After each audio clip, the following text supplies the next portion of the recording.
जय माता दी। नमस्कार दोस्तों, स्वागत है आप सभी का आपके अपने चैनल त्रिपुरारी ज्ञान गंगा में। दोस्तों, आज के इस वीडियो में हम बात करेंगे कि जो माता रानी की चौकी हम नवरात्रों में सजाते हैं उसका विसर्जन हमें कब करना है और किस प्रकार से करना है। माता रानी की जो हमने मूर्ति प्रतिमा रखी है उसका हमें क्या करना है। आखंड जो जोत हमने सर्वप्रथम दिन प्रज्वलित की थी उसका हमें क्या करना है। फल भोग नैवेद्य इत्यादि का हमें क्या करना है। और जो हमने माता रानी को सुहाग की सामग्री चढ़ाई थी उसका हमें क्या करना है। नवग्रह की मूर्ति, षोडश मातृकाएं जो हमने चावल चढ़ाए उनका हमें क्या करना है, उनका हम क्या करें। कलश का हम किस प्रकार से विसर्जन करें। फूल पत्तियां और जो नवरात्रों के प्रथम दिन से जो हमने जोत जलाई है उसकी जो जली हुई बातें हैं उसका हमें क्या करना है। और जवारे जो हमने बो रोपे थे उनका हमें क्या करना है। और जो हमने लाल वस्त्र चौकी पर बिछाया था उसका हमें क्या करना है। तो इस प्रकार से आज के वीडियो में हम संपूर्ण विसर्जन जानेंगे। जो नवरात्रों में हम चौकी सजाते हैं उसका हमें विसर्जन किस प्रकार से और कब करना चाहिए। तो दोस्तों, नवरात्र 9 दिनों तक चलने वाला पावन पर्व होता है जो माँ दुर्गा को समर्पित होता है। इस दिनों माँ दुर्गा के 9 रूपों की पूजा की जाती है और दशमी तिथि में हमें इसका विसर्जन करना होता है। तो दोस्तों, आप पारण चाहे अष्टमी तिथि को करें या फिर नौमी तिथि को करें, माता रानी का विसर्जन हमें सदैव दशमी तिथि में ही करना चाहिए। अगर आप दशमी तिथि में पारण करते हैं तो वो अलग बात है। वैसे तो दशमी तिथि में पारण को शुभ नहीं माना जाता है। अगर आपकी कुल परंपरा है तो आप दशमी तिथि में पारण करके उसका विसर्जन कर सकते हैं। तो इस प्रकार से देखिए, जो भी हमने चौकी लगाई है उस पर जो भी सामान है उसको हमें कैसे व्यवस्थित करना है वो आज के इस वीडियो में हम बताने वाले हैं। तो दोस्तों, जो भी हम सामग्री का विसर्जन करते हैं तो वो हमें खुद भी अपनी समझदारी से समझना चाहिए। जैसे कि जो भोग सामग्री होती है उसे हम थोड़ा बहुत स्वयं ग्रहण करते हैं और घर परिवार के सदस्य ग्रहण करते हैं।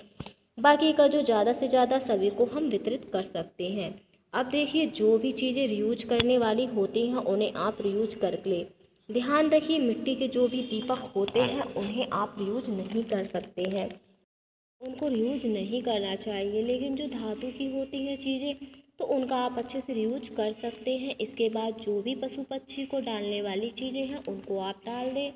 और दोस्तों, जो हमें विसर्जन करना चाहिए आज की परिस्थिति को देखते हुए वो हमें भूमि विसर्जन करना चाहिए। जो भी हमारी ऐसी सामग्री है बची हुई जिनका हम इस्तेमाल नहीं कर सकते हैं, किसी को नहीं दे सकते हैं, उनको आप भूमि में विसर्जित कर दें। भूमि अगर आपकी अपनी पैतृक भूमि है उसमें यदि आप विसर्जित करते हैं तो ये बहुत ही शुभ फलदायी होता है, क्योंकि उसमें आपकी भक्ति और शक्ति समाहित होती है। तो इसको आप ऐसे ही जल में प्रवाहित ना करें। आपका कोई प्लॉट हो उसमें आप ये गाड़ कर भूमि विसर्जन कर सकते हैं, नहीं तो आप अपने गांव में जा कर के अपने खेतों में इनको गड्ढा खोद के गाड़ के इनका भूमि विसर्जन कर सकते हैं। जो भी सामग्री है प्रवाहित करने वाली तो आप उसका विसर्जन कर दें, भूमि विसर्जन कर दें। तो ये बहुत ही ज़्यादा शुभ रहता है। इसके शुभ परिणाम आपको आगे देखने को अवश्य मिलते हैं। तो अगर आप ऐसा कर सकते हैं तो अवश्य रूप से करें। विसर्जन के दिन हमें माता रानी का धूप दीप से पूजन करना चाहिए, उन्हें भोग लगाकर ही विदा करना चाहिए। चौकी को माँ के मंत्र का जाप करते हुए थोड़ा सा हिला दें। और अगर आपने जो आखंड ज्योत जलाई है तो उसको आप उठा करके अपने मंदिर में रख लें। जब तक इसमें घी है तब तक ये जलती रहेगी, उसके बाद स्वयं ही शांत हो जाएंगी। तो इस प्रकार से हमने आखंड ज्योत हटा ली है। तो ये जो हवन की राख इत्यादि है उसे आप बांध करके रख सकते हैं। जैसा कि मैंने आपको बताया है, भूमि विसर्जन कर सकते हैं या फिर आप जल में प्रवाहित कर सकते हैं। तो ये धातु के बर्तन हैं, उन्हें भी हम उठा करके आप अच्छे से साफ करके धो करके स्वच्छ कर ले, दोबारा उपयोग करने के लिए रख देंगे। तो ये जो लोटा का जल है तो उसे आप तुलसी माँ पर अर्पित कर देंगे। इसके बाद में जो भी भोग सामग्री है वो बांट देंगे, कन्याओं में वितरित कर देंगे। तो कुल मिलाकर के हमें चौकी को हटाना होता है और सभी चीज़ों का सही स्थान पर उनको व्यवस्थित करना होता है। जो हमने सुहाग की सामग्री चढ़ाई थी तो वो प्रसाद के रूप में कुछ आप अपने पास रख लें। बाकी का किसी भी सुहागन महिला या आस पड़ोस में कोई भी आपसे बड़ी महिला सुहागिन है तो आप उसको बांट सकते हैं। और अगर आपने नवग्रह इस तरह से धातु के रखे हैं तो इन्हें आप अपने पूजा घर के मंदिर में पूजा स्थल पर रख दें। और अगर आपने चावल के बनाए हैं तो आप चावलों को इकट्ठा कर लें, क्योंकि सारे चावलों को इकट्ठा करके ही इनका हम विसर्जन करेंगे। मैं मंदिर में रख देती हूँ दोस्तों। पूजा में जो भी जनेऊ चढ़ाए जाते हैं तो वो आप किसी ब्राह्मणों को दान दे सकते हैं, क्योंकि वो इन्हें धारण करते हैं। इसके बाद में हम कलश का विसर्जन करते हैं। कलश को हम दुर्गा मंत्र का जाप करके हिला देते हैं। तो देखिए दोस्तों, कलश के नारियल का हमारे यहाँ तो दोस्तों बघार करके इसे प्रसाद के रूप में ग्रहण कर लिया जाता है। यदि आपके यहाँ इसे बघारा नहीं जाता है तो आप इसे अपनी तिजोरी में रख सकते हैं, या फिर विसर्जन कर सकते हैं, या फिर जल में प्रवाहित कर सकते हैं। अब इसके ऊपर जो चुनरी है आप उसे किसी कन्या को दे दें, क्योंकि कन्या इसे पाकर प्रसन्न होती हैं तो उसका पुण्य फल हमें अवश्य रूप से मिलता है। कलावा आप अपने परिवार के सदस्यों की कलाई में बांध दें और खुद भी बांध लें। ये जो चावल है तो हम फिर से इन्हें इकट्ठा करके सभी को विसर्जित करेंगे। इसके ऊपर जो आम के पत्ते थे उनका भी आप भूमि विसर्जन कर लीजिए, या फिर जल विसर्जन कर सकते हैं। ये जो कलश है तो मैंने धातु का लिया है, इसे मैं यूज के लिए रख दूंगी। अगर मिट्टी का है तो विसर्जित कर दीजिए, नहीं तो पेड़ पौधे जैसे तुलसी का वृक्ष है तो लगाने में आप काम में ला सकते हैं, या फिर किसी को दान दे सकते हैं यदि आपने बड़े घट की स्थापना की है तो। अब ये देखिए, जो जल है इसका आप सारे घर में छिड़काव कर दें, और जो जल बचता है तो वो आप तुलसी वृक्ष में डाल सकते हैं, गमले आदि में दे सकते हैं। इसके बाद दोस्तों, ये जो हल्दी की गांठ है, सुपारी है, सिक्का है, इलायची है, लौंग है, इसको आप सुखा करके भी रख सकते हैं। दोबारा आप कलश स्थापना में इसका प्रयोग कर सकते हैं, या फिर हल्दी को आप अपने भोजन में प्रयोग कर सकते हैं, सुपारी को खा सकते हैं, सिक्के को आप अपनी तिजोरी या फिर लॉकर में रख सकते हैं। इलायची का आप भोजन में भी प्रयोग कर सकते हैं, चाय में भी प्रयोग कर सकते हैं, नहीं तो आप सभी का भूमि विसर्जन भी कर सकते हैं। ये जो सामग्री है तो ये हो गया हमारा कलश का विसर्जन। अब देखिए, जनेऊ का तो मैंने आपको पहले ही बता दिया है कि इसे आप किसी पंडित या ब्राह्मण को दे सकते हैं, इसे धारण करके वो इसका उपयोग कर सकते हैं।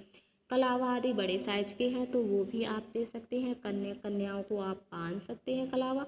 इस तरह से दोस्तों सारे अक्षत जितने भी हमने उपयोग किए थे सभी को इकट्ठा कर लेते हैं। अब इन अक्षतों को आप चाहें तो आप अपने घर के भंडारे जहां आप अपना अन्न रखते हो तो उन्हीं चावलों में आप इन्हें मिक्स कर सकते हैं। अगर बिना कलर किए हुए चावल आपने उपयोग किए हैं, अगर कलर किए हैं तो आप इन्हें पंछियों को डाल दें, गौ माता को खिला दें, नहीं तो आप इन्हें एक लाल कपड़े में बांध करके कुछ दक्षिणा रख करके आप किसी ब्राह्मण देवता को दान दे सकते हैं।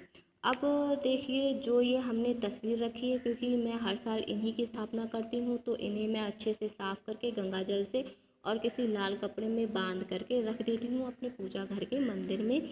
इस तस्वीर को यदि अगर आपने पार्थिव माता की स्थापना करी है तो आप उनका पूरे विधि विधान से विसर्जन करें, किसी पवित्र नदी में उनका विसर्जन करें। अब देखिए, ये जो हमने शाकंभरी माता के स्वरूप में ये जो जवारे रोपे थे तो देखिए कितने अच्छे और बड़े जवारे हो गए हैं। तो आपको इनका क्या करना है, तो आप क्या करें, तो थोड़े जवारे आप अपने पूजा स्थल पर रखें, थोड़े जवारे आप अपनी तिजोरी लॉकर में रखें, बच्चों की पुस्तकों में रखें, व्यापार के गल्ले में रख लें, बहुत ही शुभ रहते हैं। तो इन्हें आप चाहे तो आप अपने गमले में भी विसर्जित कर सकते हैं, भूमि में भी विसर्जित कर सकते हैं। इसके बाद दोस्तों, जिस भी सामग्री के बारे में समझ में ना आ रहा हो तो हमें क्या करना है, तो एक लाल वस्त्र में बांध करके कुछ दक्षिणा रख करके आप इसे किसी ब्राह्मण को दान दे दें। वो भली भांति जानते हैं कि उन्हें किस वस्तु का किस प्रकार से उपयोग करना है। जवारे हमने जिस पात्र में बोए थे तो आप पक्षियों को दाना पानी उसमें रख सकते हैं। चौकी और जो चुनरी लगाई थी इसे आप उठा करके घर के मंदिर में रख दें, या फिर जो वस्त्र होता है ये जो ब्राह्मणों को भी आप दान में दे सकते हैं। जो ये 1.25 मीटर का वस्त्र होता है इसे आप ब्राह्मण को भी दे सकते हैं। और ये जो पुस्तक है पूजा में रखी थी उनको यथास्थान पर रख दें। माता रानी को जो चुनरी चढ़ाई थी उसे आप चाहे तो माता रानी की फोटो पर ही चढ़ी रहने दे सकते हैं, या फिर किसी कन्या को भी दान में दे सकते हैं, या फिर आपके घर में जो भी वाहन हो उसमें आप बांध सकते हैं, बहुत ही शुभ रहता है। तो दोस्तों, आपको हमारा वीडियो पसंद आया होगा तो चैनल को सब्सक्राइब और वीडियो को लाइक ज़रूर करें। जय माता दी, धन्यवाद।